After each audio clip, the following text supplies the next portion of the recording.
ములుగు జిల్లా రోజు రోజుకు మహా అభివృద్ధి చెందుతుందని చెప్పచ్చు. మనం చూసుకున్నట్లయితే ఇప్పటికే ములుగు నియోజకవర్గానికి అనేక సంక్షేమ పథకాల కోసం అభివృద్ధి పనులకు శంకుస్థాపన చేశారు మంత్రి సీతక్క. ఇటీవల కాలంలో మదనపల్లి రోడ్డు ములుగు ప్రభుత్వ జనరల్ ఆసుపత్రి నుండి మదనపల్లి వరకు 4 లైన్ రోడ్డు మరియు సెంట్రల్ లైన్కు 4 కోట్ల రూపాయల నిధులను శిలాఫలకానికి ఈ మధ్య కాలంలో శంకుస్థాపన చేశారు. ఇందుకోసం మున్సిపాలిటీ సంబంధించిన అధికారులు 60 ఫీట్ల రోడ్డు, ఎటు 30 ఫీట్ల వెడల్పుతో రోడ్డు నిర్మాణ పనులు వేగవంతం చేస్తున్నారు.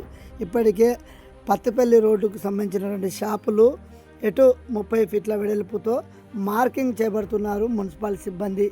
ఏదేమైనప్పటికీ ఇప్పటికే బండార్పల్లి, జంగాల్పల్లి, ఇటు ప్రేమ్ నగర్ చూసుకున్నట్లయితే చివరిగా మదనపల్లి కూడా ములుగు ప్రాంతాన్ని చుట్టూ ముట్టేసిందని చెప్పచ్చు. ఏదేమైనా ములుగు చుట్టూ ప్రాంతంలో మనం చూసుకున్నట్లయితే మహా అభివృద్ధికి బాటలు వేసిందని చెప్పచ్చు. ఇప్పటికే 4 కోట్ల రూపాయలతో మంత్రి సీతక్క మదనపల్లి రోడ్డు వరకు అటు తోపుకుంటను కూడా ట్యాంక్ బండగా నిర్మించడం కోసం అనేక అభివృద్ధి పనులు చేపడుతున్నారని